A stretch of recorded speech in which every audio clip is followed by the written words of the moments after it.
Dear students, you are most welcome in your YouTube channel दर्श English classes. मेरे प्रिय विद्यार्थियों का दर्श इंग्लिश क्लासेस में हार्दिक स्वागत है।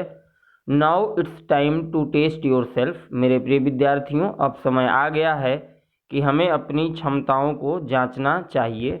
जैसा कि इससे पहले हमने आपको वॉइस से रिलेटेड टॉपिक का डिस्कशन किया था, आज उसी वॉइस से संबंधित कुछ प्रैक्टिस सेट्स हम आपके साथ डिस्कस करना चाहेंगे। So now let's start the video. First of all आप ये समझ लें कि क्वेश्चंस जो पूछे जाते हैं उनमें किस टाइप के क्वेश्चंस होते हैं। Now let's start the video. Change the active or passive voice of the given sentence into passive or active. अर्थात जो सेंटेंस आपको दिए गए हैं यदि एक्टिव में हैं तो आप उन्हें पैसिव में चेंज करेंगे, और यदि पैसिव में दिए गए हैं तो आप उन्हें एक्टिव में चेंज करेंगे। यही क्वेश्चंस आपसे पूछे जा रहे हैं।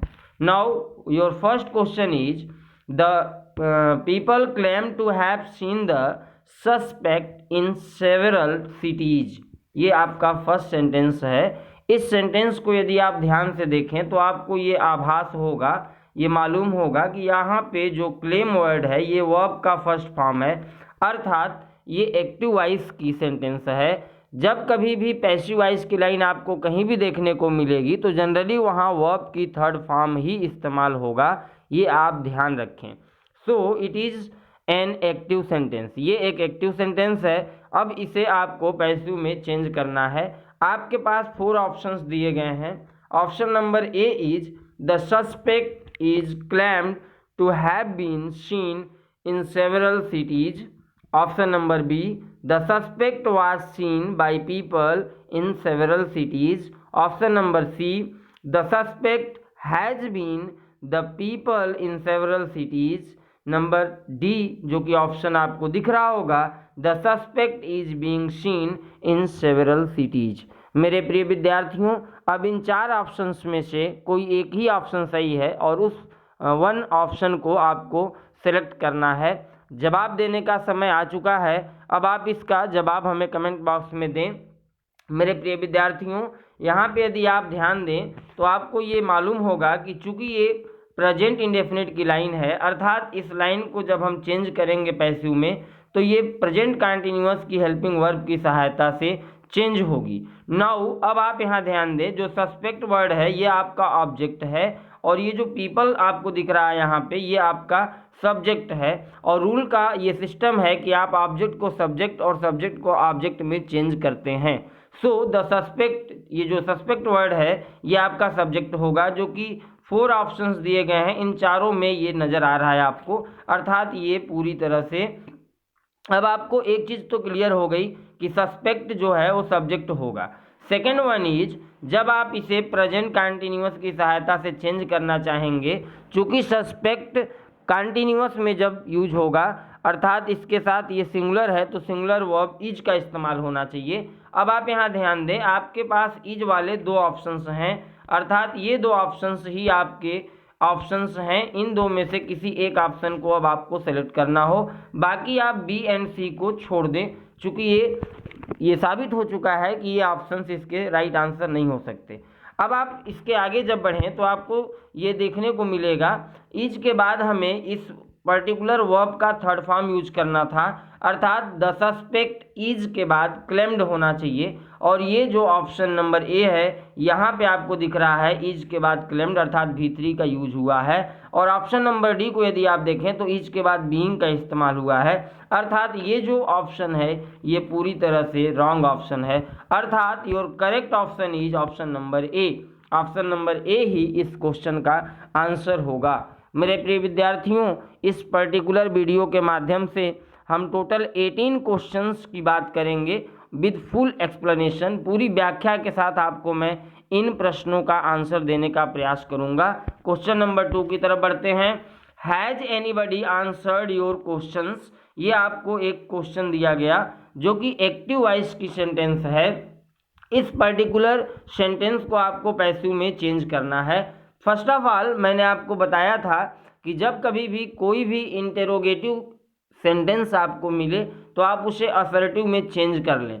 अब आप इस जब सेंटेंस को असर्टिव में चेंज करेंगे तो ये हैज आपका यहाँ पे आ जाएगा, अर्थात anybody has answered your question, ये आपका असर्टिव का सेंटेंस होगा।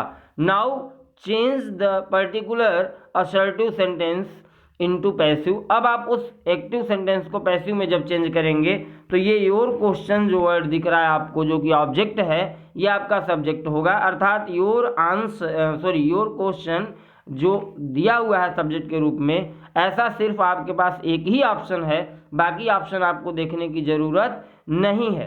But one more important thing, यहाँ एक बात और भी आपको ध्यान देना होगा, चूँकि ये जो सेंटेंस आपको अभी दिया गया है ये इंटेरोगेटिव में है, अर्थात योर ऑप्शन जो ऑप्शन नंबर ए में दिख रहा है ये रॉन्ग हो चुका है।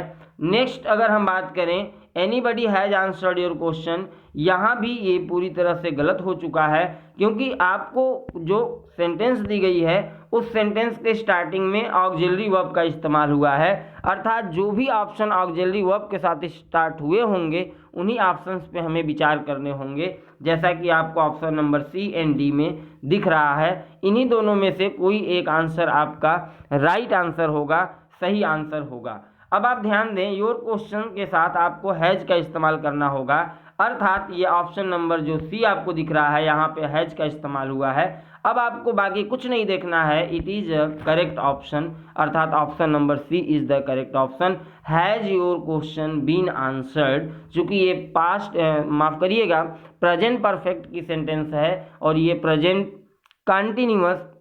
प्रेजेंट परफेक्ट कंटिन्यूअस की सहायता से चेंज होगी, अर्थात हैज के साथ बीन का इस्तेमाल होना चाहिए। क्वेश्चन नंबर 3 की तरफ बढ़ते हैं। The packet has not been opened by anyone, ये आपको एक सेंटेंस दी गई है, इस सेंटेंस को आपको चेंज करना है।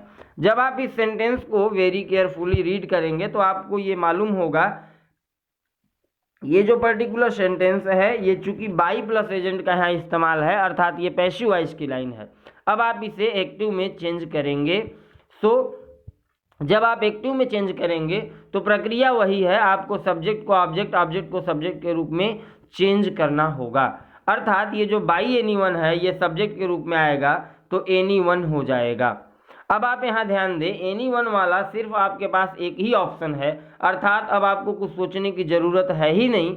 Anyone has not open the pocket, it is the correct option, ये करेक्ट ऑप्शन है, बाकी कोई भी ऑप्शन आपका सही नहीं है, क्योंकि यहाँ पे नो वन का यूज हुआ है जो कि आपका सब्जेक्ट है ही नहीं।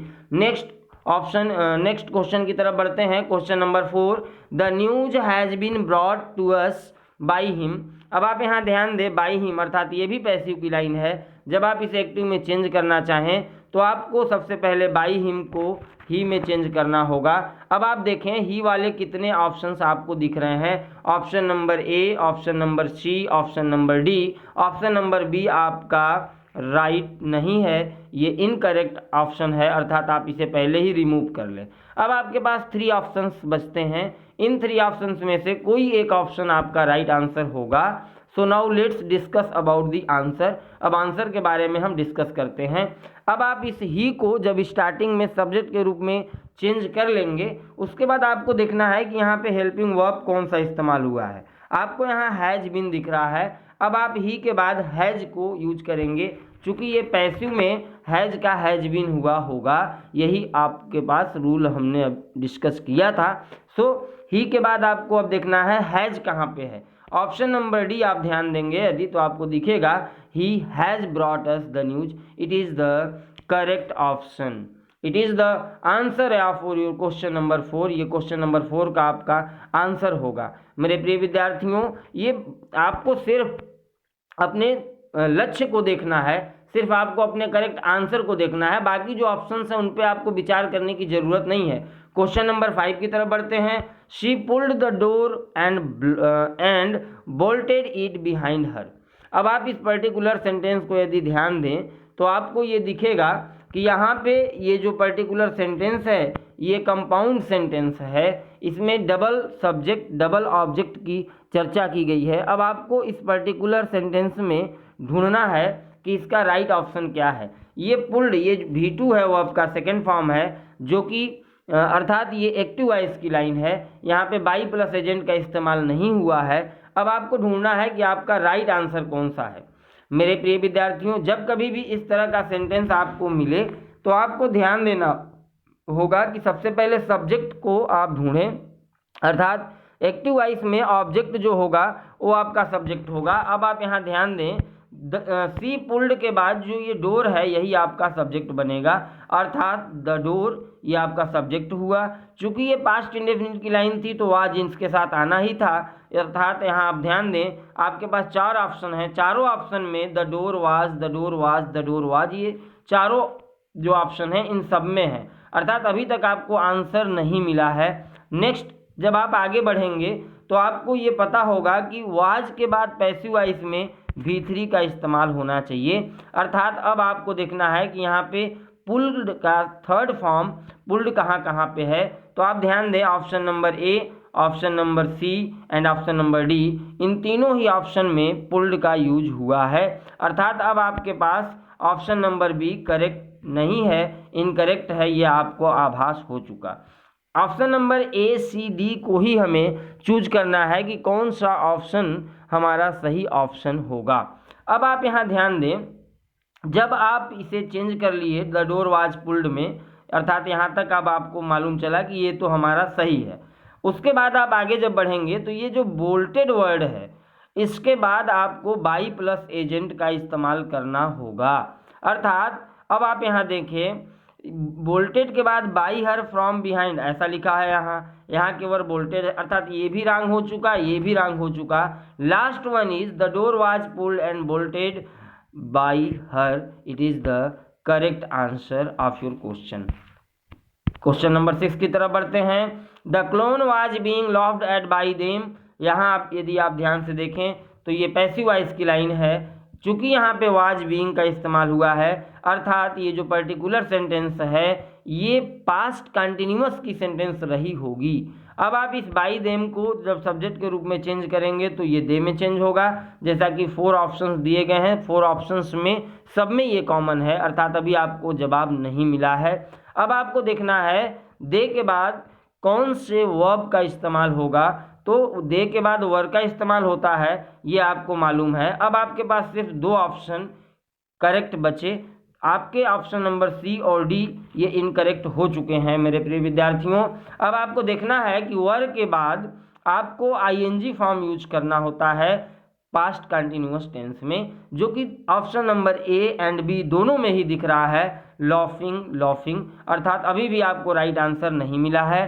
अब आपको देखना है लॉफिंग के बाद यहाँ पे जो पैसिव वॉइस दी गई थी, इस पैसिव वॉइस में किस प्रेपोजिशन का यूज हुआ था, यहाँ पे एट का यूज हुआ था, अर्थात अब आपको आंसर मिल चुका है, they were laughing at the clown, ये आपका राइट आंसर है, अर्थात it is the correct option of your question number 6। Next question की तरफ बढ़ते हैं। Question number 7, before festivals the shops are thronged with men women and children making various purchases. इस particular sentence को यदि आप देखें तो आपको ये आभास हो रहा है कि ये जो पर्टिकुलर सेंटेंस है ये आपका सेंटेंस एक्टिव में है या पैसिव में है, पहले तो आपको ये ज्ञात करना होगा। मेरे प्रिय विद्यार्थियों, आप यहाँ ध्यान दें, आर के बाद V3 का इस्तेमाल हुआ है, जबकि आर के बाद आईएनजी फॉर्म आना चाहिए, अर्थात ये पैसिव वॉइस की लाइन है, ये बात क्लियर हो चुकी है। अब आपको इस पर्टिकुलर सेंटेंस में ऑब्जेक्ट सब्जेक्ट को ढूंढना है।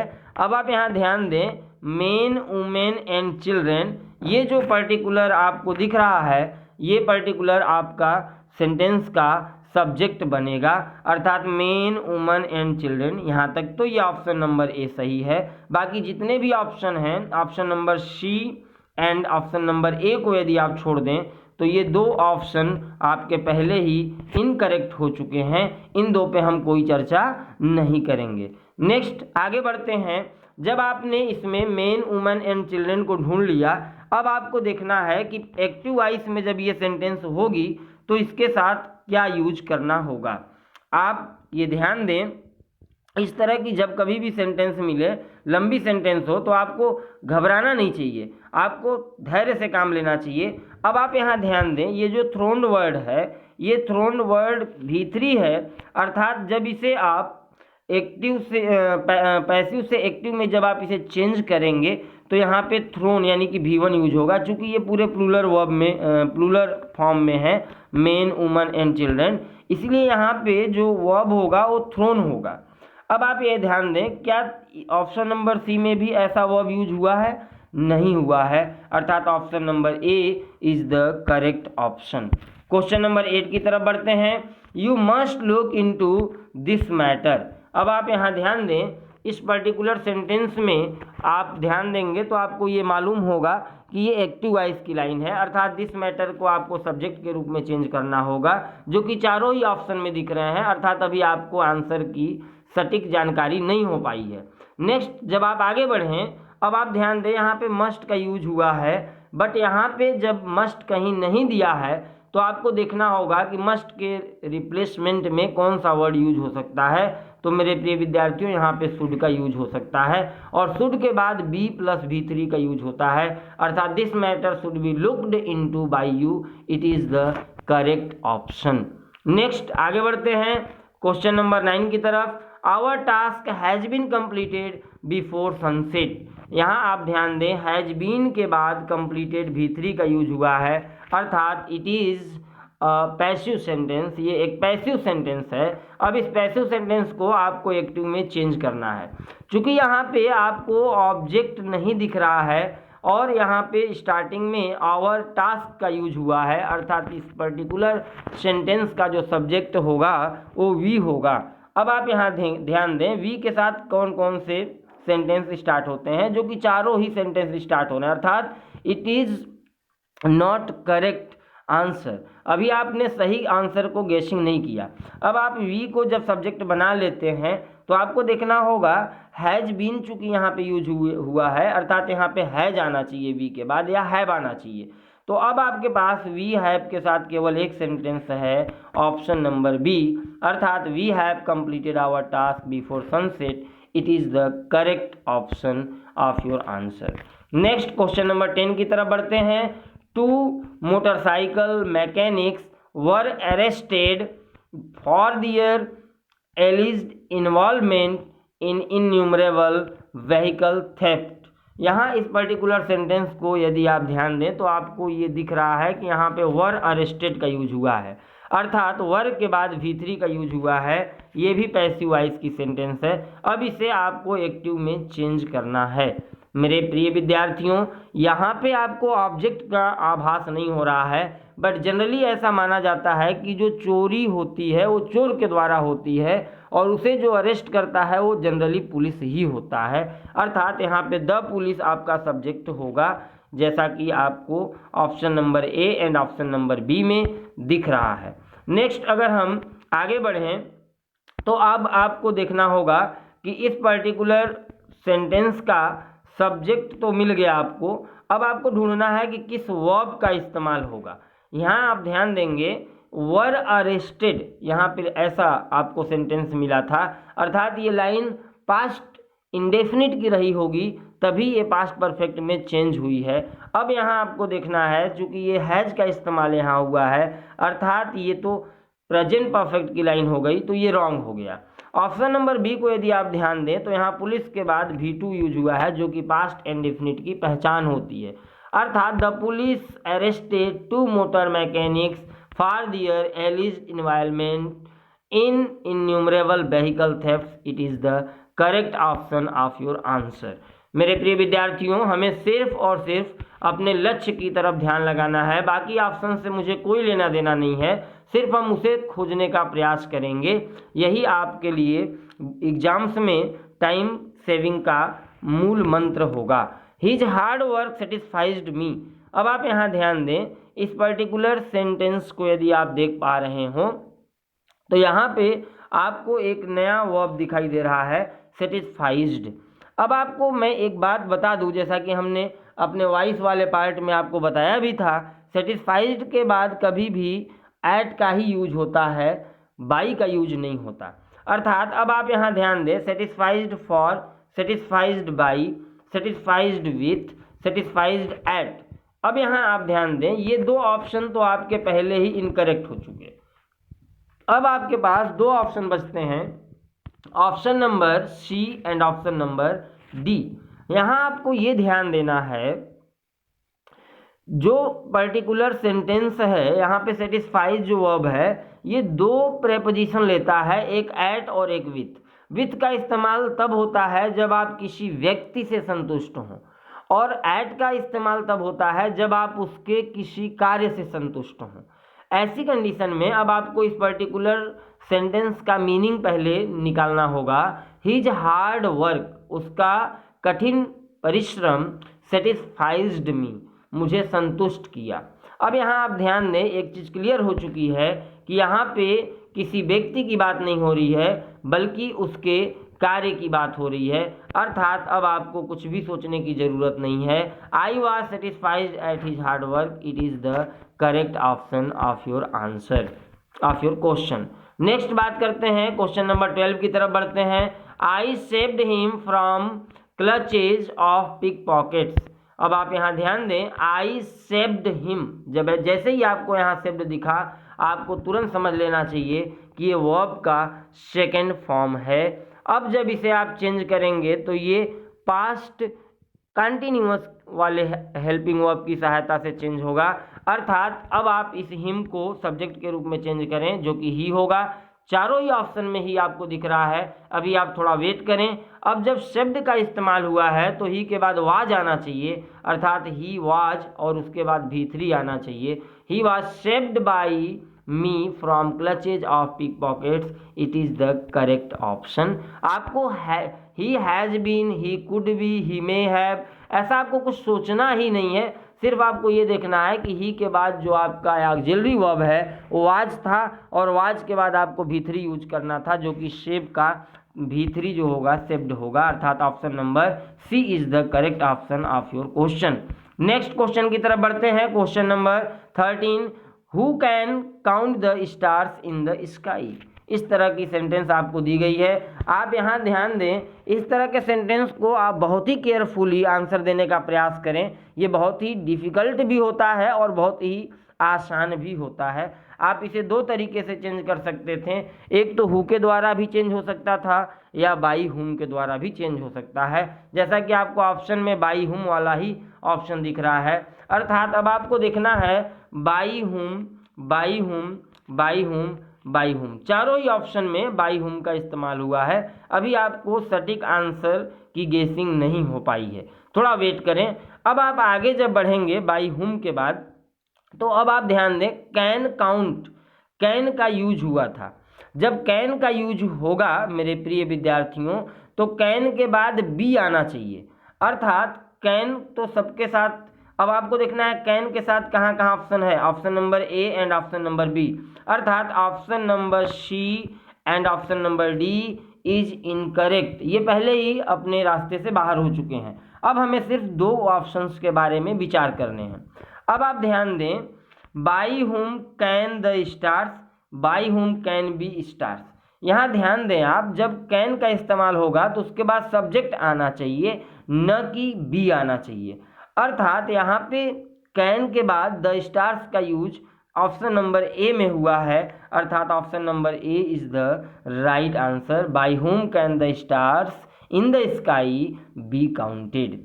आप ऐसा नहीं लिख सकते बाई हुम कैन बी स्टार्स। यहाँ ध्यान दें आप, ऑप्शन नंबर बी को यदि आप समझ पा रहे हो तो यहाँ बी के बाद यहाँ स्टार्स का यूज हुआ है जो कि नाउन है, और जब कभी भी बी के बाद कुछ भी यूज होगा तो बी के बाद अक्सर जनरली किसी न किसी वर्ब का इस्तेमाल होता है पैसिव वॉइस में। क्वेश्चन नंबर 14 की तरफ बढ़ते हैं। Don't subject the animals to cruelty. इस पर्टिकुलर सेंटेंस को आप ध्यान दें, ये डोंट वाला सेंटेंस है। इस प्रकार के सेंटेंस को एक्टिव से पैसिव बनाते समय आपको बहुत ही बारीक समझने की ज़रूरत है। आप इसे बहुत ही बारीक समझने का प्रयास करें। अब आप यहाँ ध्यान दें, द एनिमल्स, ये जो है आपका यही जो एनिमल्स है ऑब्जेक्ट है और ये अब सब्जेक्ट के रूप में आएगा। तो द एनिमल्स आपको चारों ऑप्शंस में ही दिख रहे हैं, अर्थात ये 4 ऑप्शंस अभी आपको सटीक जानकारी नहीं हो पाई है which is the correct option of your question. Next अब बात करते हैं, यहाँ पे आर का इस्तेमाल हुआ है, यहाँ पे सेल का इस्तेमाल हुआ है, यहाँ पे विल का इस्तेमाल हुआ है और यहाँ पे शुड का इस्तेमाल हुआ है। मैं आपको जनरली इस तरह की सेंटेंस में बात करूँ तो यदि मैं बता दूँ थंब रूल, तो आप हमेशा ध्यान रखें डोंट वाले सेंटेंस को जब एक्टिव से पैसिव में चेंज की जाती है तो वहाँ पे शुड का इस्तेमाल होता है। अर्थात मेरे प्रिय विद्यार्थियों, अब आपको सीधा सीधा मालूम चल चुका है कि ऑप्शन नंबर डी ही ऐसा ऑप्शन है जिसमें शुड का इस्तेमाल हुआ है। अर्थात the animal should not be subjected to cruelty is the correct option of your question. Question number 15 की तरफ बढ़ते हैं। क्वेश्चन नंबर 15 जैसा कि आपको स्क्रीन पे दिख रहा होगा, he was disgusted with the flattery of his assistant. यहाँ पे आप ध्यान दें, यहाँ पे वाज के बाद V3 का इस्तेमाल हुआ है, अर्थात ये पैसिव वॉइस की लाइन है, इसे आपको एक्टिव में चेंज करना होगा। अब आप यहाँ ध्यान दें, यहाँ इस पर्टिकुलर सेंटेंस का जो ऑब्जेक्ट अभी आपको दिख रहा है वो फ्लैटरी ऑफ हिज असिस्टेंट, ये पूरा जितना आपको ये नज़र आ रहा है ये आपका सब्जेक्ट होगा। अर्थात जब आप इसे चेंज करेंगे तो ये the flattery of his assistant sentence के स्टार्टिंग में यूज होगा। और इस तरह का ऑप्शन केवल आपके पास दो ऑप्शन हैं, the flattery of his assistant, the flattery of this assistant. अब आप यहाँ ध्यान दें, ये दिस का इस्तेमाल हुआ है न कि हिज का, अर्थात ऑप्शन नंबर डी पहले ही इनकरेक्ट हो चुका, ऑप्शन नंबर सी भी इनकरेक्ट है, ऑप्शन नंबर बी भी इनकरेक्ट है। अब आपके पास सिर्फ एक ऑप्शन बचा, option number A, it is the right answer of your question. Okay, next question की तरफ बढ़ते हैं। Question number 16। क्वेश्चन नंबर 16 जैसा कि आपको स्क्रीन पे दिख रहा होगा, father called up Angela on her birthday. यहाँ पे आप ध्यान दें, ये पर्टिकुलर जो सेंटेंस है ये पास्ट इंडेफिनिट की लाइन है और इसे आपको बनाना होगा पास्ट कंटिन्यूअस की हेल्पिंग वर्ब की सहायता से। नाउ अब आप एंजेला को सब्जेक्ट के रूप में चेंज कर लें तो आपके पास 3 ऑप्शंस मिलते हैं, option number A, option number B, option number C. अर्थात ऑप्शन नंबर डी इनकरेक्ट हो चुका है, इस पे हमें विचार नहीं करना है। नेक्स्ट, जब हम एंजेला को चेंज करेंगे तो एंजेला के साथ वाज या वर में से किसी एक हेल्पिंग वर्ब का यूज होना चाहिए, जैसा कि आपको ऑप्शन नंबर बी में दिख रहा है एंजेला वाज। अब आपको बाकी किसी ऑप्शन में वाज का यूज नहीं दिख रहा है, अर्थात option number B is the correct answer. मेरे प्रिय विद्यार्थियों, आप जितना ज़्यादा प्रैक्टिस करेंगे उतना ज़्यादा आप इसमें दक्षता प्राप्त करेंगे। हमेशा आप ध्यान रखें, आप ग्रामेटिकल पोर्शन में जो कुछ भी रीड करें, जो कुछ भी पढ़ें, सुने, देखें, उनके एक्सरसाइजेज, उनके अभ्यास जरूर करते रहें, तभी आप इसे अपना बना सकते हैं। अदरवाइज आपसे ये रूल्स स्लिप कर जाएंगे। क्वेश्चन नंबर 17 की तरफ बढ़ते हैं। The child shrill well broke the silence. अब आप यहाँ ध्यान देंगे, इस पर्टिकुलर सेंटेंस में जो यूज हुआ है वो आपको पहले ध्यान देना होगा कि ये पर्टिकुलर सेंटेंस जो है वो एक्टिव की है या पैसिव की है। मेरे प्रिय विद्यार्थियों, the child shrill well broke the silence, इस पर्टिकुलर सेंटेंस को यदि आप देख पा रहे हो तो ये पर्टिकुलर सेंटेंस आपका एक्टिव वॉइस का सेंटेंस है। अब आपको देखना है कि यहाँ पे ऑब्जेक्ट क्या है, सब्जेक्ट क्या है। आप ध्यान दें, यहाँ पे द चाइल्ड श्रिल, ये इतनी जो सेंटेंस आपको दिख रही है, ये पर्टिकुलर जो वर्ड है द चाइल्ड श्रिल ये सब्जेक्ट है, द साइलेंस ये ऑब्जेक्ट है। अब आप इसे द साइलेंस को सब्जेक्ट बनाएं, द साइलेंस। अब आप ध्यान दें, चूंकि ये जो सेंटेंस है ये सेंटेंस किस टेंस में है ये आपको ध्यान देना है। मेरे प्रिय विद्यार्थियों, ये जो वेल ब्रोक है ये V2 है, अर्थात ये पास्ट इंडेफिनिट की लाइन है। अब आप इसे वाज की सहायता से चेंज करिए, the silence was, the silence was, the silence was. आपके पास 3 ऑप्शंस आपको मिले, अर्थात अभी तक सटीक आंसर की जानकारी हमें नहीं हो पाई है। अब आपको ध्यान देना होगा, वाज के बाद V3 का यूज होना चाहिए, क्योंकि जब कभी भी पास्ट इंडेफिनिट की सेंटेंस को पास्ट कंटिन्यूअस की सहायता से बनाई जाती है तो वाज वर्ब के बाद वर्ब की थर्ड फॉर्म का इस्तेमाल होता है। अर्थात ऐसा ऑप्शन आपके पास सिर्फ और सिर्फ एक है, option number C. The silence was broken by the child shrill well, it is the correct option of your question. मेरे प्रिय विद्यार्थियों, अगर ये वीडियो आपको अच्छी लग रही हो तो आप इसे लाइक सब्सक्राइब जरूर कर दें और अपने बाकी मित्रों तक भी शेयर करने का काम करें आप, ताकि हमारा हर आने वाला वीडियो आप तक सबसे पहले पहुंच सके। Question number 18, the company paid her a meagre salary. अब आप यहाँ ध्यान देंगे, इस पर्टिकुलर सेंटेंस को यदि आप देखें तो ये पर्टिकुलर सेंटेंस एक्टिव वॉइस की सेंटेंस है। इस तरह की सेंटेंस को जब आप चेंज करना चाहें तो आपको देखना होगा वर्ब किस फॉर्म में है। यहाँ पे वर्ब सेकेंड फॉर्म में यूज हुआ है। अर्थात अब आपके पास बचा कि अब आपको ढूंढना है सब्जेक्ट एंड ऑब्जेक्ट। ये कंपनी सब्जेक्ट हुआ,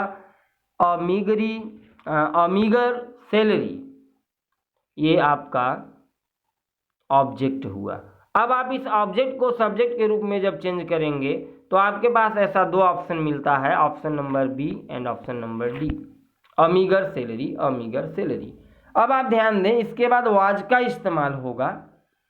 जैसा कि आपको ज्ञात होगा कि जब कभी भी वर्ब के सेकेंड फॉर्म का इस्तेमाल होता है तो उसके साथ हमेशा वर्ब के पास्ट कंटिन्यूअस वाले ऑक्सिलरी वर्ब के साथ V3 का इस्तेमाल होता है। वन मोर इम्पोर्टेंट थिंग मेरे प्रिय विद्यार्थियों, यहाँ एक चीज़ मैं और भी आपको बताना चाहूँगा। इस पर्टिकुलर सेंटेंस को यदि आप देखें तो यहाँ पे आपको दो ऑब्जेक्ट दिख रहे होंगे, यहाँ पे आपको डबल ऑब्जेक्ट दिख रहे होंगे, हर अ मीगर सैलरी। ओके, यहाँ पे हर ये इनडायरेक्ट ऑब्जेक्ट है, अमीगर ये डायरेक्ट ऑब्जेक्ट है। अब आपको देखना होगा कि आप किस ऑब्जेक्ट के साथ इसे फिट कर पाते हैं। मेरे प्रिय विद्यार्थियों, जब आप इसे ध्यान दें तो आपको, यदि आप हर को ऑब्जेक्ट बनाते हैं, ऑब्जेक्ट को सब्जेक्ट बनाते हैं, तो ये सी में चेंज होगा।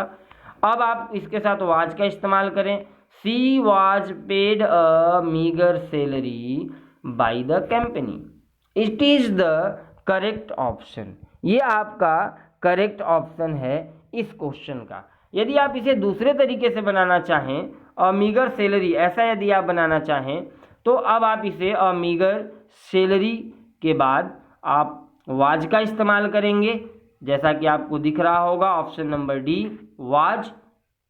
अब आप ध्यान दें, जब आप वाज का इस्तेमाल करेंगे तो उसके बाद V3 का यूज होना चाहिए, जो कि यहाँ V3 का यूज नहीं हुआ है, यहाँ टू बी पेड का यूज हुआ है। अर्थात ये ऑप्शन रॉन्ग है, ये ऑप्शन भी रॉन्ग है, ये ऑप्शन भी रॉन्ग है। अर्थात इस पर्टिकुलर क्वेश्चन का आंसर जो है वो इनडायरेक्ट ऑब्जेक्ट के साथ चेंज करके बनाया गया है। अर्थात option number A is the correct answer of your question. मेरे प्रिय विद्यार्थियों, आप सब ने इस वीडियो को लास्ट तक देखा, इसके लिए आप सभी को तहे दिल से शुक्रिया, धन्यवाद। Thank you for watching my video.